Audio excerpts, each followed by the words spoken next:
ایک بار نبی کریم صلی اللہ علیہ وسلم لوگوں میں بیٹھے ہوئے ان سے باتیں کر رہے تھے۔ اتنے میں ایک دیہاتی آپ کے پاس آیا اور پوچھنے لگا کہ قیامت کب آئے گی؟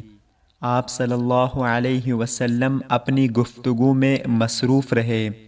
بعض لوگ جو مجلس میں تھے کہنے لگے آپ صلی اللہ علیہ وسلم نے دیہاتی کی بات سنی لیکن پسند نہیں کی، اور بعض کہنے لگے کہ نہیں بلکہ آپ نے اس کی بات سنی ہی نہیں۔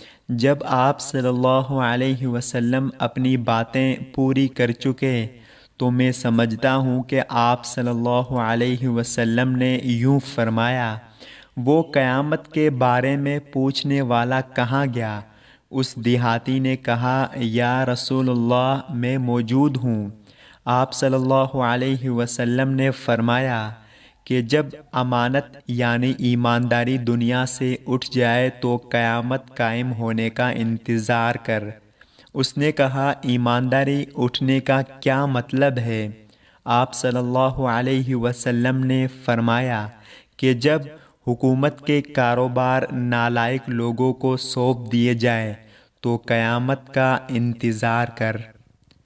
حضرت ابو درداء رضی اللہ عنہ بیان کرتے ہیں کہ رسول اللہ صلی اللہ علیہ وسلم نے فرمایا، کیا میں تمہیں تمہارے بہترین عمل کے بارے میں نہ بتاؤں جو کہ تمہارے مالک کے ہاں اجر کے لحاظ سے زیادہ بڑھنے والا، تمہارے بلند درجات کا باعث بننے والا، تمہارے لیے سونے اور چاندی کے خرچ کرنے سے بہتر، اور تمہارے لیے دشمن سے ایسا جہاد کرنے سے بہتر جس میں تم ایک دوسرے کی گردنیں اڑاؤ؟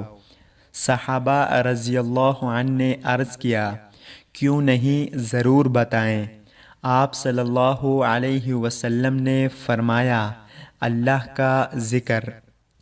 حضرت ابو ہریرہ رضی اللہ عنہ کہتے ہیں کہ رسول اللہ صلی اللہ علیہ وسلم سے اس چیز کے بارے میں سوال کیا گیا جو لوگوں کو بکثرت جنت میں داخل کرے گی، تو آپ صلی اللہ علیہ وسلم نے فرمایا اللہ کا ڈر اور اچھے اخلاق۔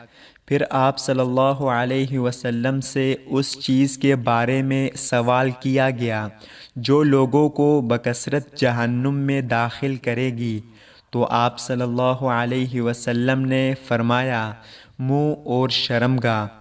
اللہ تعالی ہم سب کو ان پیاری احادیث پر عمل کرنے کی توفیق عطا فرمائے، آمین یا رب العالمین۔ السلام علیکم ورحمۃ اللہ وبرکاتہ۔ آپ سب دوستوں کا بہت شکریہ۔